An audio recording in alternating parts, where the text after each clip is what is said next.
Roger Shultz, coach of Scaleback Alabama team, and we're here at Blue Cross and Blue Shield today to kind of check on our team and see how their progress is going. Let's go check them out. Come on. I just sit there and eat bonbons. Hey guys, how's it going? Great. How y'all doing? Man, it is great to be out here at Blue Cross and Blue Shield. See my Blue Cross Blue Shield team. Y'all look good. Y'all done well for a week. I know you. Yeah, great.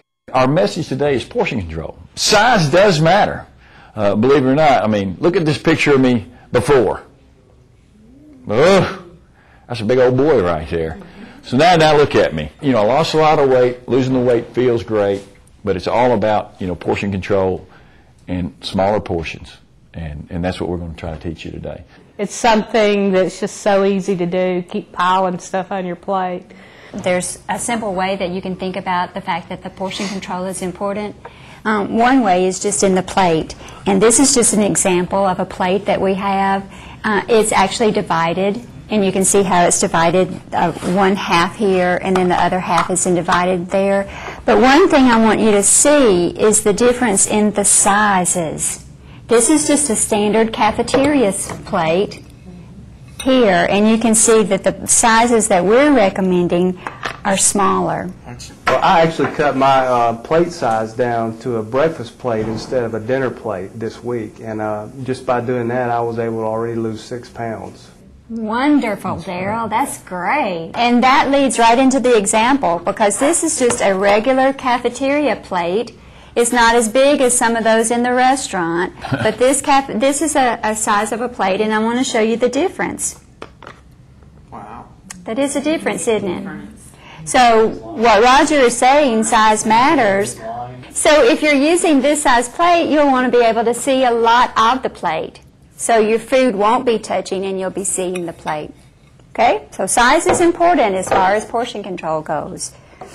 And this is something that's going along that you'll get for participating, and it makes a whole lot of sense. And like you said, when you come in here with the smaller plate, then you divide a plate, as Mim was talking about. You got half right here, and on that one half of the plate, you want to use a non-starchy, or I'd like to, if you think green vegetable, you know, a broccoli, celery, lettuce, tomatoes, something like that. Fill half of that plate up. Then the other half of the plate, you divide. Ends up being quarters. One, you want a lean meat. Some kind of a lean meat. You know, chicken, turkey, ground beef. There's a lean meat involved in that. And the other one, you want to have a complex carbohydrate. A potato, a serving of bread. I prefer a wheat bread than a processed white bread. But it's all about portion control. We were taught growing up, hey, let's clean the plate. But, you know, let's make it a little bit more wider before we start the plate. And like we said, you get this, you get a smaller plate, divide it, you can be successful in trying to reach your goal. I'm having trouble with the idea of eating all of these extra foods because it seems like there's more on my plate. Help me understand that. That's a good question. That's a great question. And it will seem like it has more stuff, especially if you're using, like Roger said, the non-starchy fruits and the non-starchy vegetables. It actually takes up more space on your plate.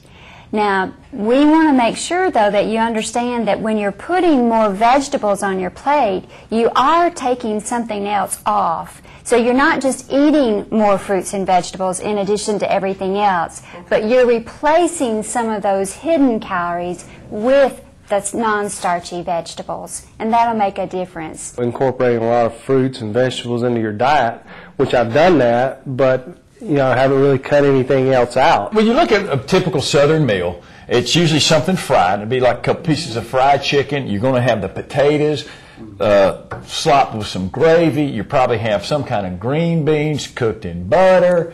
And you're going to have that dinner roll. And that's something that we're typically used to eating here in the South. I mean, we fry everything. So now what we want to do is we want to come back, all right, instead of the fried chicken, let's have a grilled piece of chicken. Put it in one little grilled piece of chicken. And if you have a scale at home, weigh it. You want to have a 4 to 5 ounce piece of chicken, which will be good into your calories. And then you want to come back with a brown rice, a starch that I think is, I like the brown rice. That's a choice here. So I'd have the brown rice, and then I would have a whole thing full of broccoli. Because anything green, it's like a free, you could eat a room full of it. You know, it's good for you. It's filling, and like you said, it fills your plate. So that would be a good. And then in between some of the meals, have your fruit. You know, have a yogurt, something in between your meals, and I think that'll help you and keep you satisfied through the day. So did you see how he just took that fried chicken and mashed potatoes and gravy and changed it into baked or grilled chicken?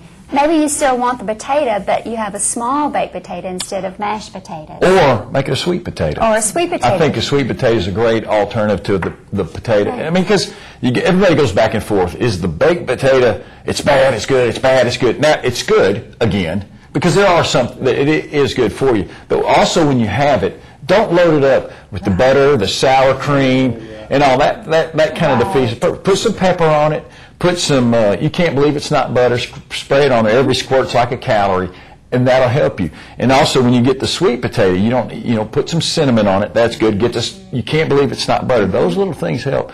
And if you do want something that's like a sour cream on a potato that, I just can't eat it without it, go to the store and get you a Greek yogurt.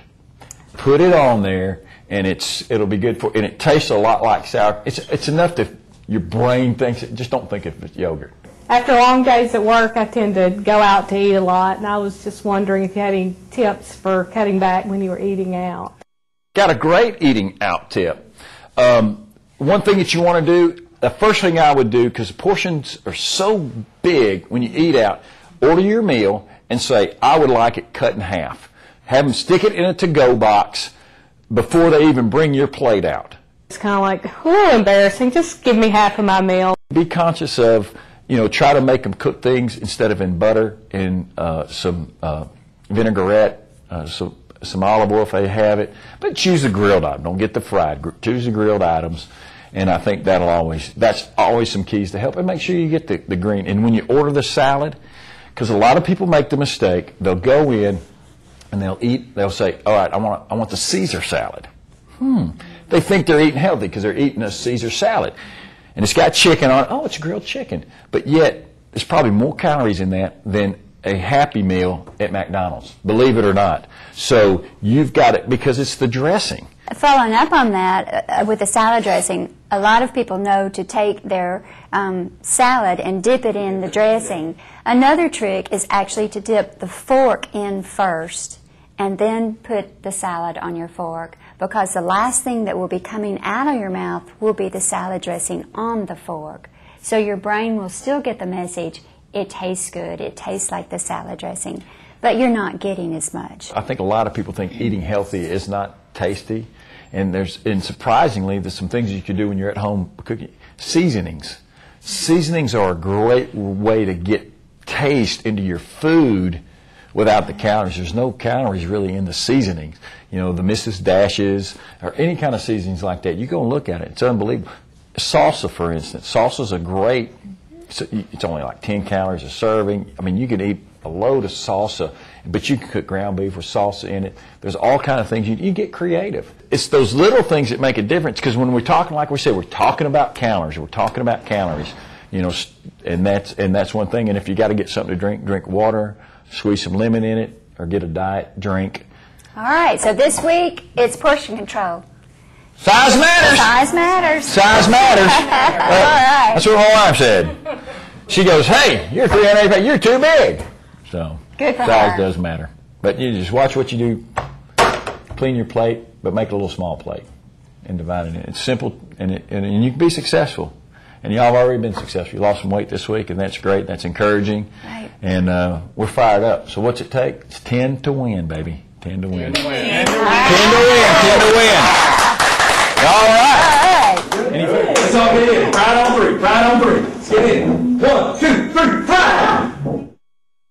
I thought the ideas about eating out were very helpful to me. The idea also of using a smaller plate, I think, will also be good, because I grew up with the clean plate club mentality, so that's going to make that much easier.